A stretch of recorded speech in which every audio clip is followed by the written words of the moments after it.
okwewandiisa okw'ekikungu n'okuzza obujja endagamuntu kwali kwa kutandika guno omwezi ogw'omukaaga olusooka, naye olw'embeera ze twali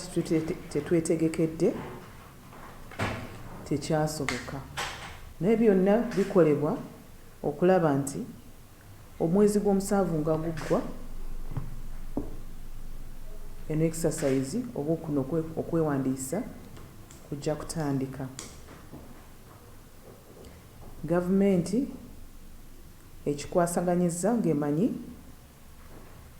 nti waliwo kaadi ezigenda eziggwako era waliwo ebirina okukolebwa nga process ya electoral process roadmap betulina okuwaamu input birina okukolebwa, naye buli kimu kikolebwa okulaba nti omuntu wa wansi omunnayuganda yenna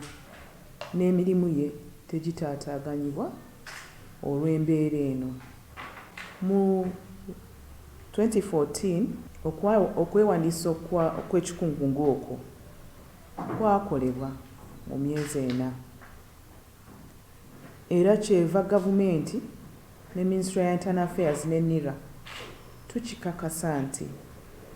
tujja kusobola kukola byonna ebisoboka wadde